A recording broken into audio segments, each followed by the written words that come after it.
Hello class. Welcome back बच्चों। लो प्यारे बच्चों, स्टार्ट कर रहे हैं नया लेक्चर। बेटा कल चर्चा चल रही थी अदर करंट लायबिलिटी पर। सारी बात पे मैं एक बार चर्चा कर चुका हूँ, सिर्फ दो बातें रह गई हैं। Interest accrued and due and interest accrued but not due. इन दो बात पे चर्चा रह गई है। 11 बातें कल बता दी थी। कुछ भी 11 में से पूछना है पहले बेटा पूछ लो, और नहीं पूछना तो बेटा फटाफट से एक 30 सेकंड में बता दो, फिर मैं आगे बढ़ सकूं। 11 बातें थी कल, मतलब टोटल 13 है, 11 बता चुका हूँ। दो पे चर्चा करनी है। 11 में से कुछ पूछना है पूछ लो।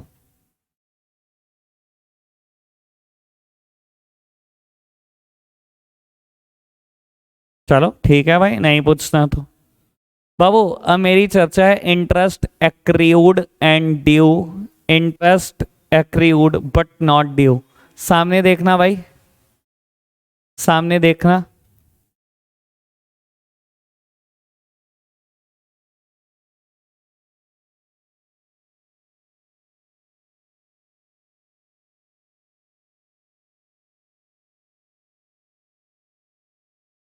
चलो मैं बेटा पहले इसका मतलब बता दूं। बेटा कायदे से तो इसका मतलब होना क्या चाहिए, पहली बात तो इसको एक्रियूड वर्ड ना यहाँ लिखना नहीं चाहिए था, वो भी लाइबिलिटी साइड। ठीक है ना, टी फॉर्म में ज़्यादा अच्छा समझ में आता, तो टी फॉर्म की बात करता हूँ।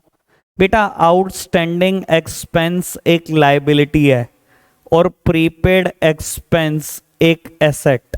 ऐसे ही बेटा एक्रियूड इनकम एक एसेट है और बेटा अनएक्रियूड इनकम एक लाइबिलिटी। बाबू कल हमने अदर करंट लाइबिलिटी में आउटस्टैंडिंग एक्सपेंस वर्ड भी पढ़ा, इनकम रिसीव्ड इन एडवांस पढ़ा, उसे ही अनएक्रियूड इनकम बोलते हैं। लाइबिलिटी साइड वैसे एक्रियूड वर्ड लिखना बहुत गलत है, आपको लिखना ही था वर्ड आउटस्टैंडिंग लिख देते। ठीक है ना, अब ये लिख देते interest outstanding and due, interest outstanding but not due, ये लिख देते मुझे अच्छा लगता। पर हमेशा खर्चों के लिए वैसे भी वर्ड बेटा मतलब जो लाइबिलिटी साइड होती है दो ही वर्ड लगाए जाते हैं, या आउटस्टैंडिंग या अनएक्रियूड। पर इन्होंने बेटा आउटस्टैंडिंग वर्ड को ही बेटा एक्रियूड में कन्वर्ट करके लिख दिया, यानी कि एक्रियूड से इसका मतलब आउटस्टैंडिंग या कुछ और नहीं, पहले तो ये समझो। ठीक है जी, वर्ड गलत है, पर बेटा अगर लॉ लिख रहा है तो बेटा आपकी और मेरी इतनी मजाल नहीं कि बेटा हम उसको आउटस्टैंडिंग लिख सकें, लिखना तो यही है। ठीक है, अब रही बात मतलब समझाने की। सर जो मैं दो ट्राई करूँगा, सबसे पहली ट्राई सबसे ज़्यादा टाइम लेगी, ठीक है, पूरी जेन्युइन ट्राई दूसरी भी करूँगा, पर वो उतना टाइम नहीं लेगी, ना मेरे वो उतने एफर्ट नज़र आएंगे। सर पहली बार में जो एफर्ट आएंगे वो कभी भी नहीं आएंगे। मैं आपको ये भी बता देता हूँ, most of the teacher fails to explain this. छोड़ दो बच्चों को, टीचर नहीं एक्सप्लेन कर पाते इसको। ठीक है जी, मेरी तरफ से पूरी जेन्युइन ट्राई होगी, ढंग से सुनना और समझना। ठीक है जी, पहली ट्राई में सब कुछ समझ में आ जाए, उससे बेटर कुछ नहीं होगा। लो जी बाबू, आप कोई कंपनी हो जो बेटा डिबेंचर इशू कर रहे हो 9% डिबेंचर, और बेटा इसकी कॉस्ट है 10 लैक्स। क्योंकि अगर अभी थोड़ी देर पहले ऐसी कुछ बात बिजनेस में चल रही थी, मैंने कहा यही कर दूँ, थोड़ा आसान पड़ जाएगा आपको। यानी कि बेटा ब्याज कितना देना साल का? 9%, 10 लाख का, यानी कि 90,000। कंपनी ने डिसाइड करा कि कंपनी हर साल ब्याज देगी आपको on 30th June and 31st December every year. ठीक है, 1 जनवरी को इन्होंने डिबेंचर इशू करे कि एक साल में 9% ब्याज देना है, 4.5% देंगे 30 जून को 6 महीने पूरे होने पर, फिर 31 दिसंबर को 6 महीने पूरे होने पर। ठीक है जी, मान लो बेटा मेरा फाइनेंशियल ईयर है 1 अप्रैल से स्टार्ट हुआ, और बेटा ये फाइनेंशियल ईयर खत्म होगा 31 मार्च 23 को। सब सामने देख रहे हैं बेटा, गड़बड़ हो जाएगी फिर मुझे मत बोलना। बेटा 3 महीने चलते रहे चलते रहे चलते रहे, आज 30th जून 2022 है। बेटा कंपनी को ब्याज देना है 4.5%, 10 लाख पे। कंपनी ने पूरे 45,000 रुपये पे कर दिए, कोई टेंशन नहीं। ठीक है जी बेटा, फाइनेंशियल ईयर चलता रहा चलता रहा चलता रहा, आज 31 दिसंबर 2022 है। आज कंपनी को इन 6 महीने का ब्याज देना है, जो कि 45,000 दोबारा से हो चुका है। आज कंपनी ने ये 45,000 रुपये ब्याज के नहीं दिए, सर कायदे से आप डिवेंचर का इंटरेस्ट रोक तो नहीं सकते, या बैंक लोन का इंटरेस्ट रोक तो नहीं सकते। मान लो बैंक लोन का या डिवेंचर का है, बेटा उनके हाथ में एक पावर आती है कि वो हाई कोर्ट जा सकते हैं और कंपनी बंद करा सकते हैं। लेकिन डिवेंचर होल्डर या बैंक ने अपने राइट एक्सरसाइज नहीं किया और आपको मोहलत देते चले गए, मान लो। ठीक है जी बेटा, आज 31 दिसंबर 2023 आ गई। आज फाइनेंशियल ईयर क्लोज हो रहे हैं। बेटा आप लाइबिलिटी साइड क्या दिखाओगे, अब ये ढंग से सुनना और यही काम की बात है। बेटा सबसे पहले आप इस 6 महीने का ब्याज दिखाओगे जो आपने पे ही नहीं करा, 45,000 रुपये, और इसका नाम लिखोगे इंटरेस्ट एक्रीड एंड ड्यू। ये वो इंटरेस्ट है जो ड्यू हो चुका है और आपने पे नहीं किया, आज भी आउटस्टैंडिंग है आपके ऊपर 45,000। कोई दिक्कत तो नहीं? समझ में आ रही है बात? क्लियर है बात? बेटा क्या कंपनी ने बेटा इस 3 महीने का भी ब्याज रिकॉर्ड किया होगा? बताओ मुझे, रिकॉर्ड किया होगा? एसपीएल में दिखाया होगा कि मैंने ये भी ब्याज दिया हुआ है? फटाफट बताओ, दिखाया होगा कि नहीं दिखाया होगा? दिखाया होगा बाबू। अब मुद्दा पता है क्या उठता है? एक कंसेप्ट आप 11th क्लास में पढ़ते थे, अकाउंटिंग पीरियड कंसेप्ट या पीरियोडिसिटी, शायद कभी पढ़ा हो आपने। बेटा अकाउंटिंग पीरियड कंसेप्ट या पीरियोडिसिटी कहता था accounts will prepared for a specific period of time, generally a financial year, कि अकाउंट्स एक स्पेसिफाइड टाइम पीरियड के लिए बनते हैं। सर देखो ऐसा तो नहीं हो सकता ना, एक आदमी ने धंधा शुरू करा 15 नवंबर 1980 में, और बेटा उसने क्या करा, रिटायरमेंट ली बिजनेस से 2030 में किसी डेट को, बेटा 18 मई 2030 को, और उसने कहा कोई नहीं, अब मैं रिटायर हो चुका हूँ, ये 50 साल मैंने धंधा किया, बैठता हूँ अकाउंट्स बनाता हूँ, सरकार तुम्हें बताता हूँ क्या क्या चल रहा है। ऐसे होता है क्या? अकाउंट्स ऐसे बनते हैं?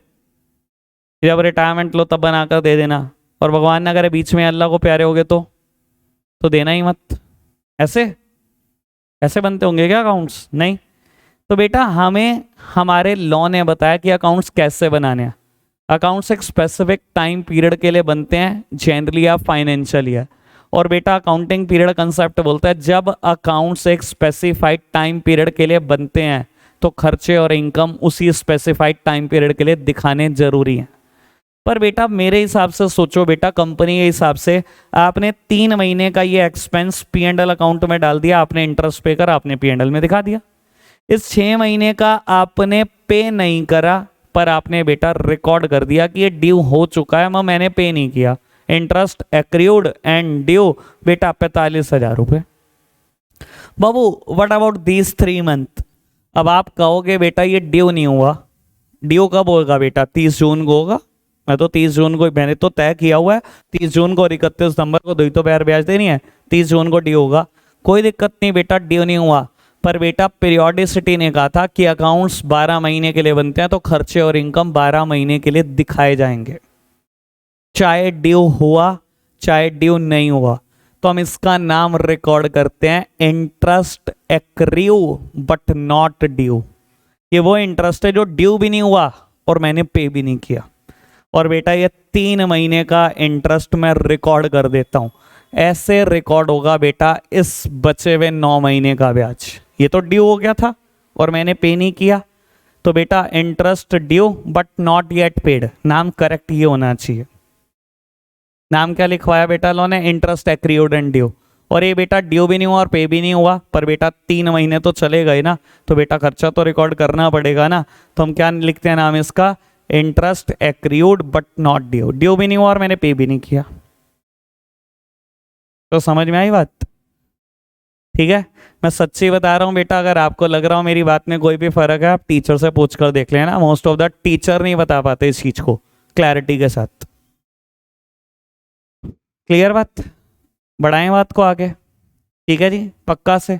चलो बाबू आगे की बात करते हैं। अच्छा मुझे बताओ, मैं आपसे पूछता हूँ, थोड़े से पढ़ लिख कर आप थोड़ा ज़्यादा गए हो तुम, ठीक है, फाइनेंशियल स्टेटमेंट में क्या क्या आता है? मैं बताऊँ बहुत कुछ। ये तेरी जो बातें चल रही है ना आजकल, लोगों के अटेंशन लेने के लिए, सारी अटेंशन निकाल दूंगा यहीं पे। हाँ ये भाई अभी इको के बैच में भी यही सब चल रहा था, मैं कुछ कह नहीं रहा, तुम सोच रहे हो यार उसी गढ़ में हूं मैं जिस गढ़ में तू रहता है। अब गुस्सा भी आ रहा मेरे को इस चीज पे। ये वही कहानी है, जब कोई अटेंशन नहीं देता। भैया दो दो चार होते हैं ना, दो लड़कियों ने देख लिया खुश हो गया तो क्या बात है, टेंशन देनी बंद कर दी आजकल लड़कियों ने तेरे को, जो तेरे को ये बात बोलने की जरूरत पड़ रही। चलो जी बाबू, क्या क्या आता है फाइनेंशियल स्टेटमेंट में? भाई ये हैंड रेस करके बताओ, ये गीदड़ों की तरह शिकार मत क्या करो, शेरों की तरह करो करना है शिकार। हमें भी पता लगे आपको कुछ आता है। हाँ रिद्धि, क्या आता है फाइनेंशियल स्टेटमेंट?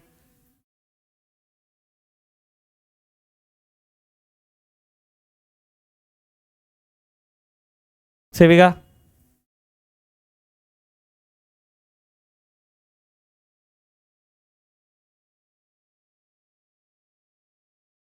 हाँ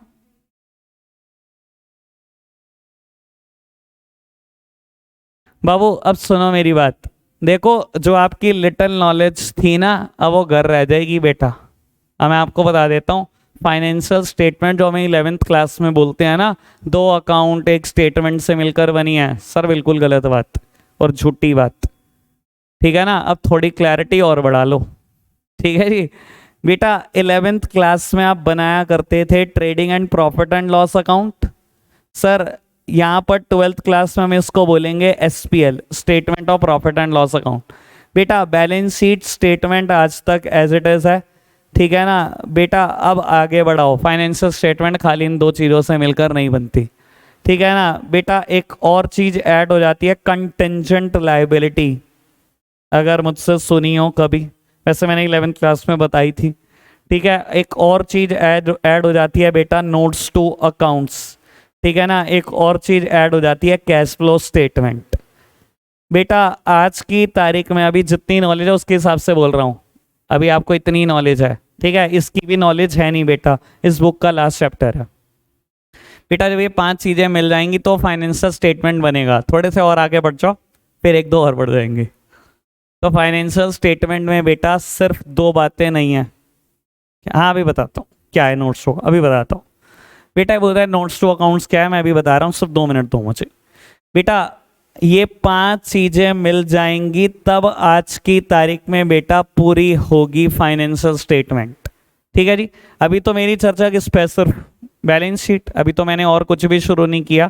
ठीक है ना जी सर, धीरे धीरे करके आज सब शुरू करेंगे। आज ये वाली बात भी पूरी हो जाएगी, ये वाली बात भी पूरी हो जाएगी। ठीक है जी, चलो मेरी तरफ देखना। सर कंटेंजेंट लायबिलिटी क्या होती है, कहाँ रिकॉर्ड करते हैं?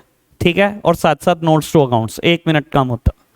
बेटा अगर आप टी फॉर्म बैलेंस शीट बना रहे हो, ठीक है, जहां आप बैलेंस शीट बिल्कुल क्लोज करते हो टोटल करके, बिल्कुल बेटा बैलेंस शीट के टोटल क्लोज करते ही आप यहाँ हेडिंग लिखते हो कंटेंजेंट लायबिलिटी। तो बेटा हम कंटेंजेंट लायबिलिटी बैलेंस शीट के बिल्कुल नीचे रिकॉर्ड करते हैं। इसको ऐसा बोला जाता है, contingent liability is recorded at the foot note of balance sheet. कहाँ रिकॉर्ड करते हैं बेटा? फुट नोट में। ठीक है ना, वर्ड ही ऐसा है बेटा, बैलेंस शीट के फुट नोट में रिकॉर्ड करते हैं। ठीक है जी, और अगर मैं बात करूं बेटा आज की तारीख में, हम तो बेटा वर्टिकल फॉर्मेट यूज कर रहे हैं, हम तो टी फॉर्मेट यूज ही नहीं कर रहे। कुछ नहीं होता बेटा, पहले लाइबिलिटी साइड फिनिश होगी, फिर एसेट साइड फिनिश होगी, जैसे ही खत्म होगी यहीं कंटिजेंट लाइबिलिटी रिकॉर्ड होगी at the foot note of balance sheet. ठीक है जी बेटा, कंटिजेंट लाइबिलिटी सब लिखने के बाद अभी बताता हूं बेटा क्या होती है कंटिजेंट लाइबिलिटी। अभी तक मैंने ये नहीं बताया कि क्या होती है, बस ये बता दिया कहाँ रिकॉर्ड होती है। बेटा इसके बाद हम लिखते हैं नोट्स टू अकाउंट्स। बेटा नोट्स टू अकाउंट्स क्या होते हैं, इसमें क्या लिखा रहता है? बेटा मैं vertical format of balance sheet you बना रहा हूँ, आपको भी पता है फॉर्मेट क्या, particular note number, figure as at the end of current year, figure as at the end of previous year. बेटा मैंने रिजर्व्स एंड सरप्लस के सामने लिखा नोट नंबर 2, शेयर कैपिटल के सामने लिखा नोट नंबर 1। बेटा मेरे पास, मेरी कंपनी के पास 5 तरीके के रिजर्व हैं। मैंने आपको बताया था बेटा हम यहाँ कैलकुलेशन नहीं दिखा सकते। बेटा कंपनी लॉ का फॉर्मेट मुझे अलाउ नहीं करता कि बैलेंस शीट के अंदर गुचड़ मुजड़ करके कैलकुलेशन कर दूं। ये काम मैं पार्टनरशिप में तो किया करता था ना, मैंने बताया भी था, एडमिशन का एडमिशन हुआ है, पार्टनर बेटा बैंक के थ्रू कैपिटल भी लाया, बैंक के थ्रू प्रीमियम फॉर गुडविल भी लाया। हम क्या करते थे, बैलेंस शीट में ही बैंक के बैलेंस में ऐड कर रहे हैं, सीज कैपिटल वहीं ऐड कर रहे हैं, प्रीमियम फॉर गुडविल और लिख रहे हैं। सर याद करो, ये टी फॉर्म बैलेंस शीट बना रहा हूँ, बैंक का बैलेंस है, नया पार्टनर कैपिटल लाया, मैंने यहीं लिख दिया सीज कैपिटल, बेटा नया पार्टनर प्रीमियम फॉर गुडविल आया, यहीं लिख दिया, और बैंक का बैलेंस बाद चिपका दिया। यही करता था ना सर। कंपनी लॉ मुझे अलाउ नहीं करता कि ऐसी मैं कोई भी कैलकुलेशन बेटा यहाँ कर सकूँ, इसी कॉलम में कर सकूँ।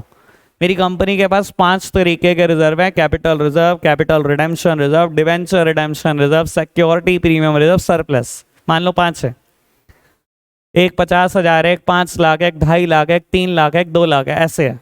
सर मैं क्या करूँगा, मैं यहाँ लिखूंगा note number 2, notes to accounts में पहले नोट में शेयर कैपिटल को एक्सप्लेन करूंगा, क्या क्या कैसे कैसे है, कितनी ऑथराइज, कितनी इशूड, कितनी सब्सक्राइब, सब कुछ। बेटा नोट नंबर 2 लिखूंगा, यहाँ बताऊंगा मेरे पास 5 रिजर्व हैं, ऐसे ऐसे हैं, 500 का टोटल करूंगा, मान लो फिगर आई बेटा 16 लाख, बेटा यहाँ सीधा चिपकाऊंगा 16 लाख। अगर आप बेटा मेरी फाइनेंशियल स्टेटमेंट के यूजर हो और आप जानना चाहते हो 16 लाख कैसे आया, आप नोट नंबर 2 पढ़ लो। और बेटा बहुत सारे स्कूल ने प्रोजेक्ट बनवाना शुरू कर दिया होगा, बनवाना शुरू करा इस पे टॉपिक पे, नहीं करा? कोई नहीं बेटा, इसी साल प्रोजेक्ट बनाओगे, जहाँ बैलेंस शीट होगी पहले, फिर एसपीएल होगा, फिर बेटा कंटिंजेंट लायबिलिटी होगी, फिर नोट्स टू अकाउंट्स होंगे, ऐसे ही एक्सप्लेन किए हुए होंगे। समझ में आ रही है बात, क्या होते हैं नोट्स टू अकाउंट्स? एक और बात बेटा, मैंने अभी तक लायबिलिटी साइड 8 नोट नंबर डाले हैं, एसेट साइड अभी मैंने शुरू भी नहीं करी, ठीक है ना? टोटल 15 से 17 आ जाएंगे बेटा नोट नंबर। एक तो वो एक्सप्लेन होते हैं नोट्स टू अकाउंट्स में। एक और बात, कई बार बेटा कोई क्वालिटेटिव इंफॉर्मेशन इतनी काम की होती है कि मेरे यूजर को जाननी बड़ी जरूरी है। क्वालिटेटिव, देखो ट्रेडिंग एंड P&L में सब क्वांटिटेटिव बात है, बैलेंस शीट में सब क्वांटिटेटिव बात है, लेकिन अगर कोई ऐसी क्वालिटेटिव बात हो जो मेरे यूजर और फाइनेंशियल स्टेटमेंट के लिए जाननी बड़ी जरूरी है, तो बेटा अगर वो कहीं लिखनी पड़ती है, वो भी मैं नोट्स टू अकाउंट्स में ही लिखता हूँ, ठीक है ना? समझाने के लिए बेटा क्या हो सकती है ऐसी जरूरी बात। मान लो बेटा मेरी कंपनी डेप्रीसिएशन के लिए SLM मेथड फॉलो कर रही थी सिंस लास्ट 8 ईयर्स, ठीक है जी, और आज बेटा आपने मेथड चेंज कर दिया, WDV यूज करना शुरू कर दिया, और आप बेटा ये बात शेयर होल्डर को बताना चाहते हो कि अगर डेप्रीसिएशन में कोई चेंज दिखाई दे रहा है वो WDV की वजह से दिखाई दे रहा है। सर अब ये मैं कैसे लिखूँ, ये तो क्वालिटेटिव बात है। बेटा नोट्स टू अकाउंट्स में लिख कर बता दो कि आप 8 साल से बेटा SLM मेथड फॉलो कर रहे थे और इस साल आप मेथड चेंज करके शिफ्ट कर गए हो WDV पर, ठीक है जी। मान लो बेटा अभी तक मेरी कंपनी की बैलेंस शीट में कोई गुडविल नाम की चीज़ दिखाई नहीं दे रही, और आज आपने गुडविल की वैल्यूएशन कराई और लिख दिया बेटा बैलेंस शीट में 10 लाख, तो सर शेयर होल्डर को बता तो आपने गुडविल खरीदी है, और खरीदी है तो कैसे वैल्यूएशन कराई? गुडविल के तो मेथड बहुत सारे पढ़े हैं आपने, average, weighted average, super, capitalisation of average, capitalisation of super profit पढ़े हैं ना बेटा? आपको लगता है शेयर होल्डर के लिए जानना जरूरी है? आपने बेटा नोट्स टू अकाउंट्स में लिख कर बताया कि आपने किसी फर्म की गुडविल खरीदी है और खरीदते टाइम जो आपने गुडविल वैल्यूएशन का मेथड यूज करा वो वेटेड एवरेज यूज किया। तो बेटा अगर कोई क्वालिटेटिव बात है पर मेरे शेयर होल्डर के लिए जाननी बहुत जरूरी है, तो बेटा वो नोट्स टू अकाउंट्स में लिख कर बताते हैं। क्या समझ में आ रही है बात? ठीक है जी, जितने नोट नंबर मैंने एक्सप्लेन करने हैं सब नोट्स टू अकाउंट्स में ही करने हैं, यही नोट नंबर है। और जितनी क्वालिटेटिव और इंपॉर्टेंट बात है मेरे यूजर्स के लिए वो सब नोट्स टू अकाउंट्स का पार्ट है, ठीक है जी। अब रही बेटा कंटिंजेंट लायबिलिटी के ऊपर मुद्दा, आ जाओ जी जरा सामने। ऐसा हो सकता है 11th में कुछ बच्चों ने पढ़ा हो, थोड़ा बहुत याद हो बेटा, जिनको याद है थोड़े बहुत अपने पास रखना, थोड़ी नॉलेज, सबको बराबर दे रहा हूँ नॉलेज, और आगे की बात कर रहा हूँ नेक्स्ट लेवल बात, ठीक है जी। बाबू मैं हमेशा कंटिंजेंट लायबिलिटी को ना इस चार्ट से, इस डायग्राम से समझाने की कोशिश करता हूँ। बेटा एक टर्म पढ़ते हो आप जिंदगी में लायबिलिटी, एक टर्म पढ़कर आते हो प्रोविजंस, और बेटा एक टर्म होती है कंटिंजेंट लायबिलिटी। वैसे कभी किसी ने 11th क्लास में सुना है तो बेटा हैंड रेस करना है, ये टर्म, ये वर्ड भी सुना है तो, कंटिंजेंट लायबिलिटी। चलो अच्छी बात है यार, सुने तो सुना ही नहीं होगा, मैं बैच में बोलता था इसे पता हो जाए, कुछ नहीं। चलो बाबू देखना जरा सामने बेटा क्या फर्क होता है लाइबिलिटी प्रोविजन और कंटिंजेंट लाइबिलिटी में? अभी मैं से एक बात बताऊं, 11th क्लास पास करके एक बच्चा मेरे पास 12th में रजिस्ट्रेशन कराने आया था, तुम्हारे बैच में पढ़ता है, ठीक है, इस बैच में है कि नहीं है ये बात अलग है, पढ़ता है तुम्हारे साथ, बस ये बता रहा हूँ, ठीक है। तो ऐसे ही मैंने पूछ लिया था उससे 11th की नॉलेज देखने के लिए, वो कहीं और पढ़ता था अकाउंट्स, तो पता कुछ नहीं था। वो तो सबकी जाती है, मैं ये नहीं कह रहा हूँ, नंबर कम ज़्यादा किसी के भी आते हैं, पर बाबू वर्थ नॉलेज की है, रटने की नहीं, नंबर की नहीं, और नंबर भी उसके बहुत बढ़िया आए हुए थे, बहुत बढ़िया, ठीक है। दो चार मैंने अकाउंटिंग कंसेप्ट भी पूछ लिए, जैसे आज पीरियोडिसिटी बताया तुम्हें, मैंने उससे दो चार वो भी पूछ लिए, दो चार उसमें भी वाट लग गई उसकी, मैंने कहा ठीक है मैं समझ गया कैसे आए नंबर। बच्चों को भी यही मतलब है, बस मेरे नंबर आ जाए, बस मैं सुपर इंटेलिजेंट, आता कुछ ना होता है। चलो खैर, लो जी, सुनना और समझना बेटा बात। बाबू लाइबिलिटी क्या होती है बेटा? जिसका होना सर्टेन है, जिसका होना बिल्कुल सर्टेन हो चुका है, और बेटा जिसकी अमाउंट भी बिल्कुल सर्टेन है, ऐसी चीजें अमाउंट है, ऐसी चीजें बेटा लाइबिलिटी है। कहने का मतलब क्या है बेटा? आपने बेटा क्रेडिटर से उधार पर सामान खरीदा 5 लाख, सर बिल्कुल अमाउंट सर्टेन है, 5 लाख रुपए देने हैं, इवेंट इज ऑल्सो सर्टेन कि बेटा वो मेरी लाइबिलिटी है, देना ही पड़ेगा मुझे पैसा। बाबू लेकिन प्रोविजन के केस में बेटा इवेंट का होना तो सर्टेन है, बट बेटा amount is not certain.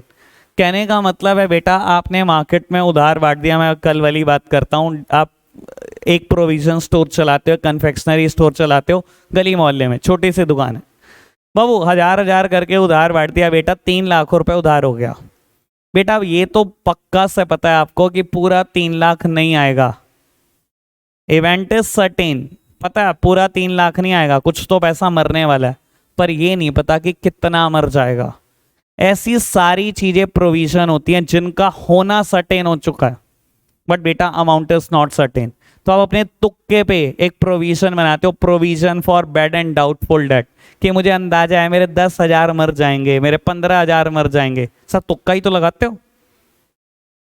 Sir पूरी एडमिशन वाली किताब पढ़ते हो, पूरी 11th पूरा पढ़ के आए हो पूरे साल, कितनी बारी एडजस्टमेंट होती थी फाइनेंशियल स्टेटमेंट के नीचे, 5% प्रोविजन बना दो, 7%, सब तुक्का ही तो है कि 5% मरते हैं, 7% एक्चुअल फिगर थोड़ी है।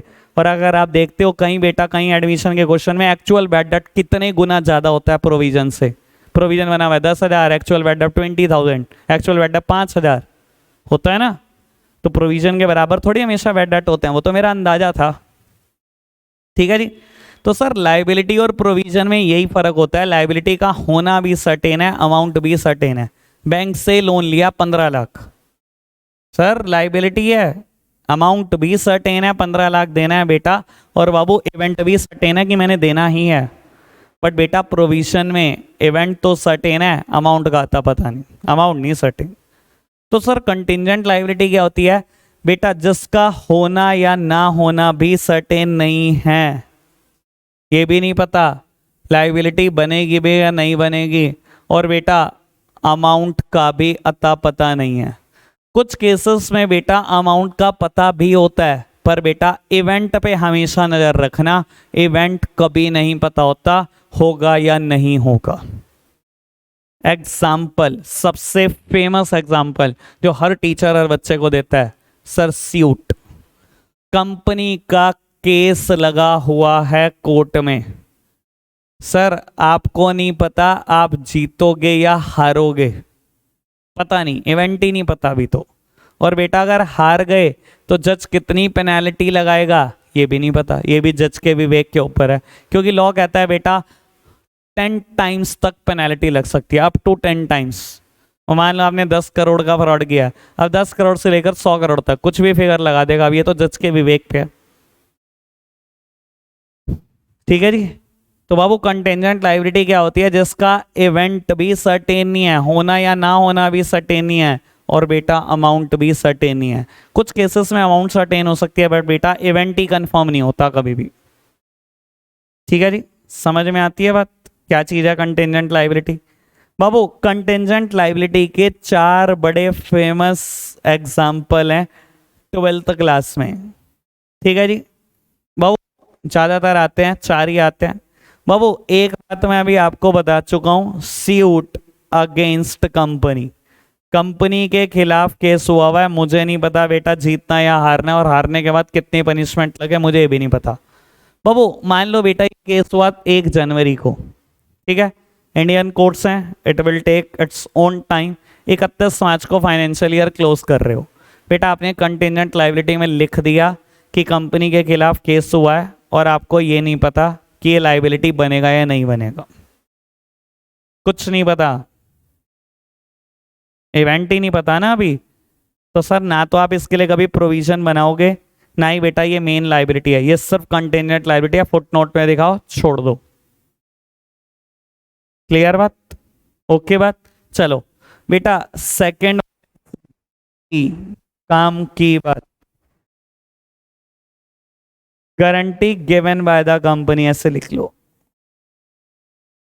बाबू। जनरली बेटा जब आपका फर्स्ट ईयर ऑफ ऑपरेशन होता है तो कंपनी के साथ ये दिक्कत हमेशा आती है, और उस टाइम बेटा गारंटी को आप रिकॉर्ड करते हो ऑन द कंटिजेंट लायबिलिटी।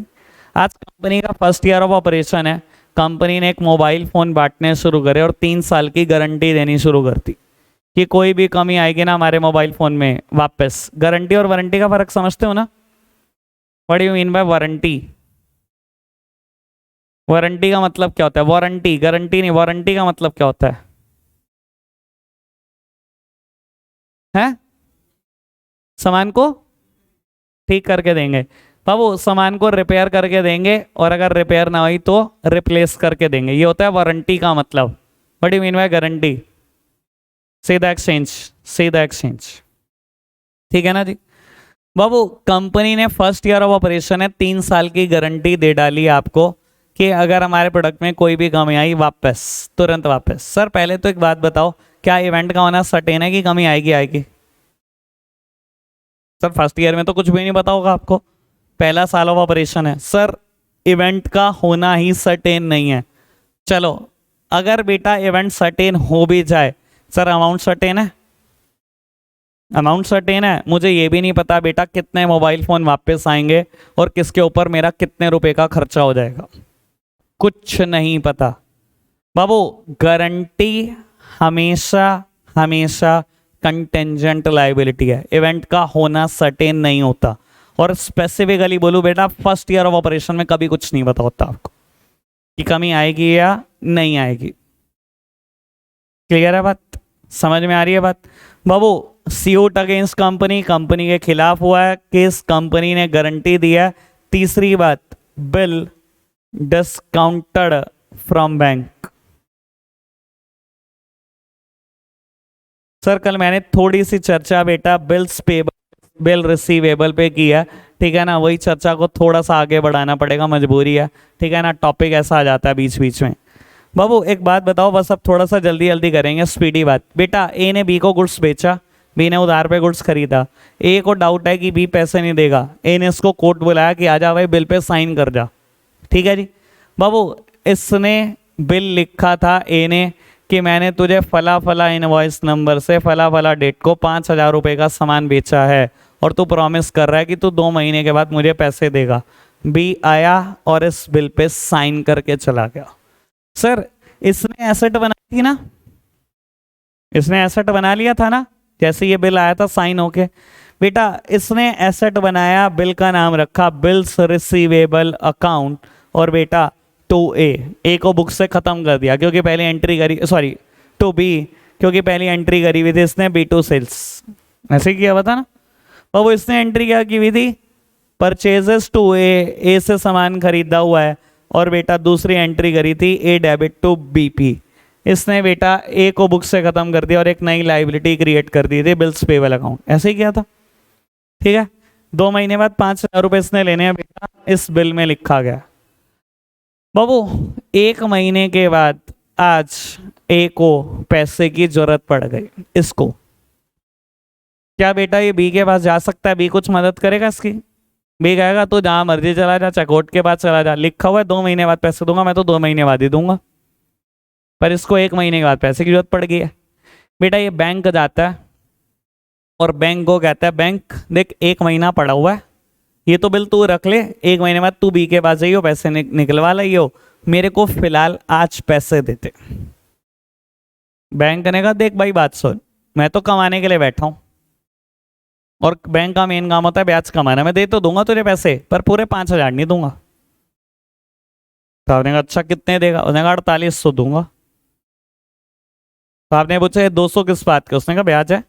देख मैं तेरे को आज 4800 दे दूंगा, तू भी तो 1 महीने तक मेरे पैसे का इस्तेमाल करेगा, मुझे तो 1 महीने के बाद ही मिलेंगे ना 20 से, तो मैं तो भाई ब्याज पर दूंगा। आपने कहा ठीक है चल तू ब्याज पे दे दे 4800। ठीक है जी, मेरी तरफ देखना बेटा, जिस ये बिल बैंक को देकर आते हो आप एक एंट्री मारते हो, इसको बोलते हैं टेक्निकल भाषा में बिल को डिस्काउंट कराना। क्या बोलते हैं बेटा, discounting the bill of exchange from bank. ठीक है ना, डिस्काउंटिंग क्यों बोलते हैं मैं मतलब बताऊंगा इसका, मेरी तरफ देखना।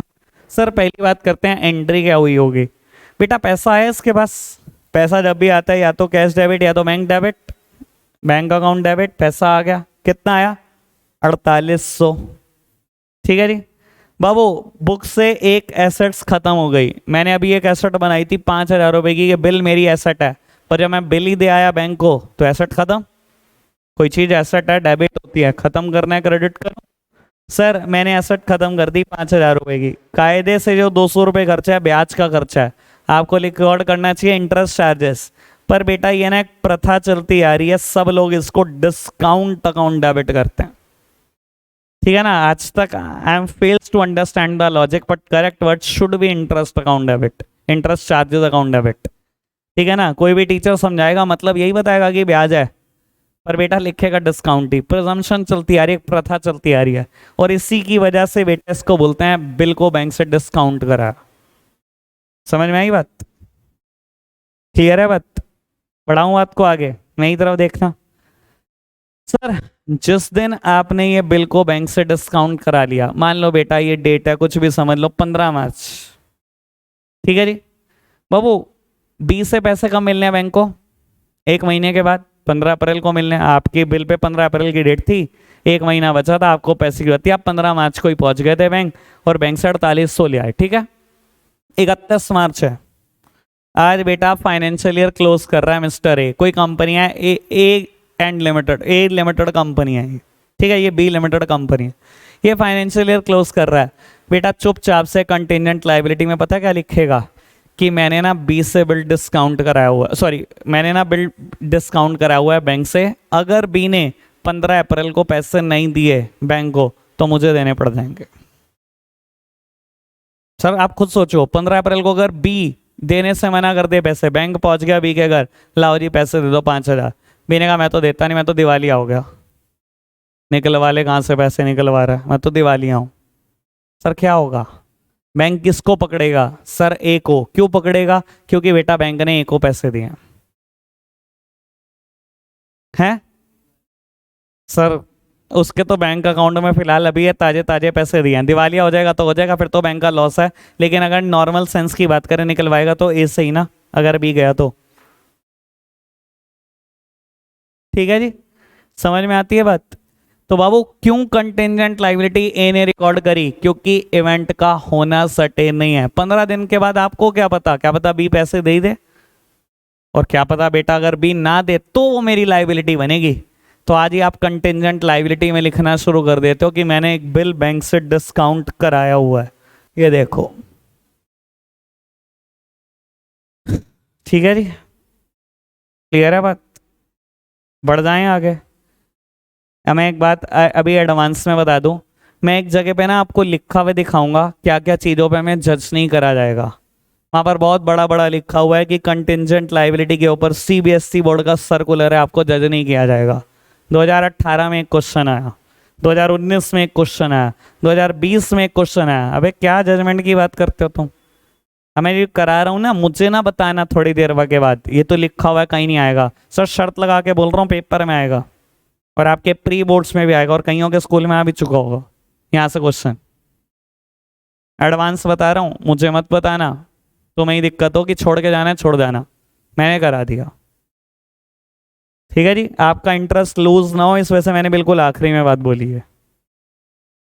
ठीक है जी। चलो बेटा, last contingent liabilities proposed dividend. मैं तो कह रहा हूं प्यारे बच्चों, दूसरे वर्ड में क्या ही रखा है, बस तुम यही देखो। लो बाबू, नाम है कंटेंजेंट लाइबिलिटी का प्रपोज्ड डिविडेंड। बेटा क्या मतलब होता है प्रपोज्ड डिविडेंड का, and why it is a contingent liability? Sir हर चीज का लॉजिक दिया है, लॉजिक ही चलेगा, और लॉजिक याद रखोगे तो अकाउंट्स बहुत आसान है, वरना रट सकते हो तो सर आपको भी पता अकाउंट्स में कितनी टर्म है, रट लो। इस चैप्टर में सोना सुन लो तो कह देना। लो जी सर, क्या होता है प्रपोज डिविडेंड? बेटा आज मेरी कंपनी एक फाइनेंशियल ईयर पूरा करने वाली है, मान लो बेटा 28 आज, ठीक है जी।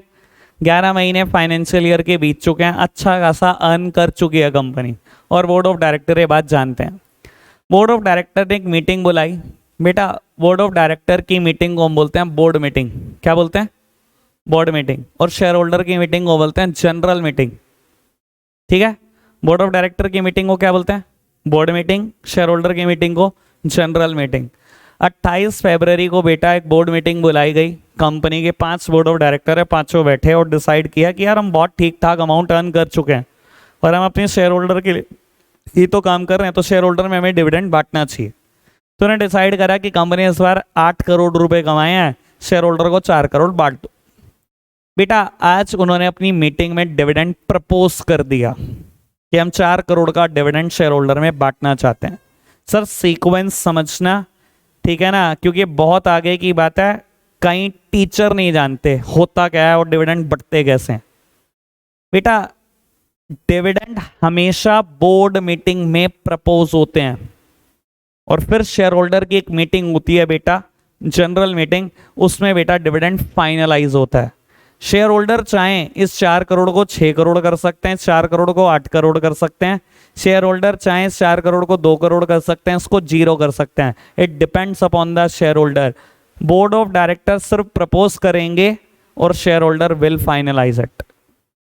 प्रोसीजर समझ में आ रहा है? ठीक है जी। 28 फरवरी को उन्होंने तो प्रपोज कर दिया कि 8 में से 4 करोड़ बांट दो, और बेटा उनकी मीटिंग वहीं एडजर्न हो गई, खत्म हो गई, ठीक है जी।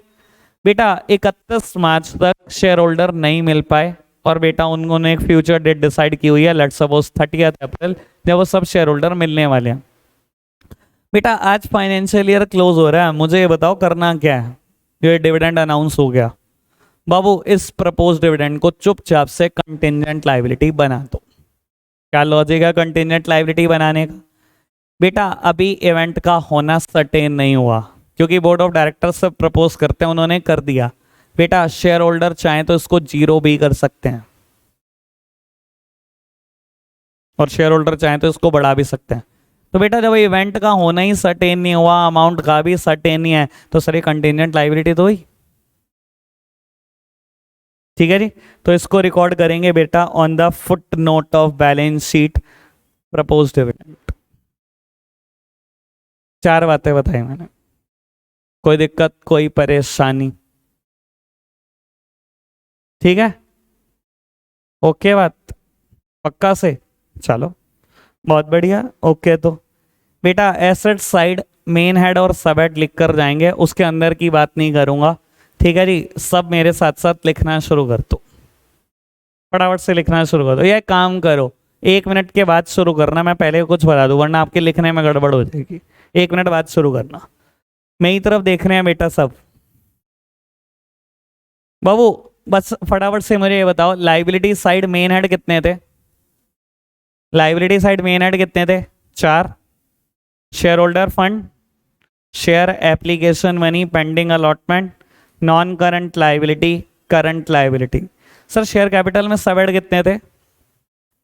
सॉरी शेयर होल्डर फंड में सब हेड कितने थे? 3। बेटा नॉन करंट लाइबिलिटी में 4 एल्डोल, करंट लाइबिलिटी में 4 एस्टोस, ठीक है जी। बाबू यहां पर 2 मेन हेड हैं एसेट साइड, बेटा सॉरी पहले एसेट सी लिखना।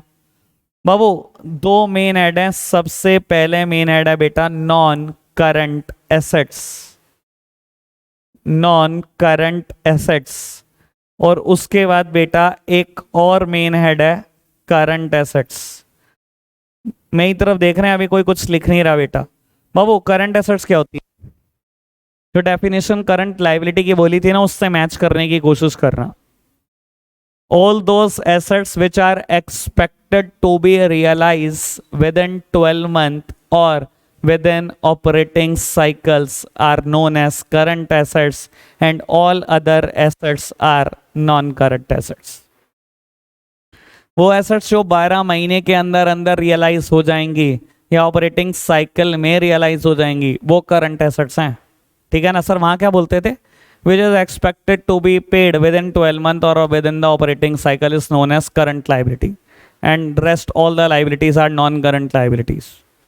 ठीक है सर? कोई दिक्कत तो नहीं बेटा? इसका एक शॉर्टकट है, ठीक है ना? ऐसे ही याद रखना है जैसे शॉर्टकट है बेटा। इस शॉर्टकट को बोलते हैं FNDLO, FNDLO। ठीक है जी? और इसका एक शॉर्टकट है, इसको बोलते हैं सेट CSO। ठीक है, सेट CSO, ऐसे ही याद रखना है। एल्डोल, एस्टोस, FNDLO, set CSO, balance sheet खत्म इतने में। ठीक है जी बाबू, लिखना शुरू करना तो भाई कुछ बात। मैं यहाँ लिखूंगा fixed assets, non current investment, deferred tax assets, long term loans and advances, other non current assets. पर फिक्स्ड एसेट्स के फर्दर 4 पार्ट हैं। अब मैं लिख तो दूंगा लाइन से, तुम भी मेरे साथ साथ लिख देते, फिर तुम पछताते मैंने जगह नहीं छोड़ी, तो मैंने पहले ही बता दिया। अब लिख लो जैसे लिखना है। ठीक है जी, लो मैंने पहली बात लिखी फिक्स्ड एसेट्स, 4 लाइनें छोड़ दो भाई, कैसे भी छोड़ दो, देख लो। अब नॉन करंट इन्वेस्टमेंट,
बाबू 4 नाम है, tangible assets, intangible assets, capital WIP और इनटेंजिबल एसेट्स अंडर डेवलपमेंट।